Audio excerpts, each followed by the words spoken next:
As the Iranian crisis goes on, the White House is itching to take some sort of action, but we don't really know what sort of action they may be considering.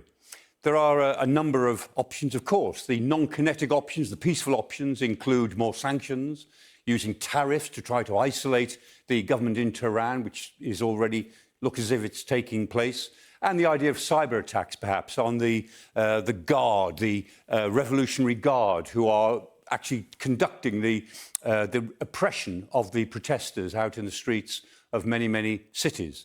Beyond that, of course, there are the military options.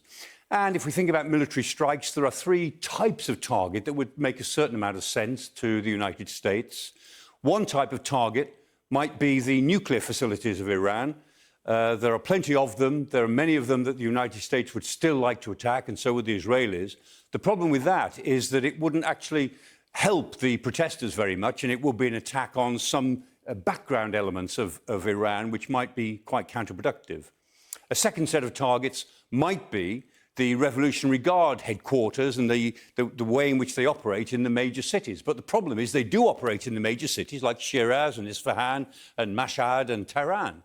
And so attacking their facilities almost certainly would cause civilian casualties, and that too might be counterproductive.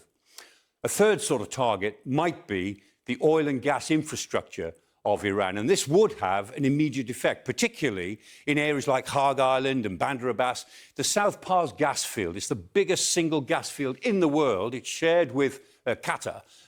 Hitting the gas field would be a very foolish thing to do, but hitting the transmission of Iranian gas from the field to the inland areas, to places like Bashir, that might have a very immediate economic effect on the government in Tehran. Ultimately, of course, it would affect the people of Tehran. It would affect the economy pretty directly, but it would affect the government in Tehran even more directly, and that might be a tempting set of targets for the United States.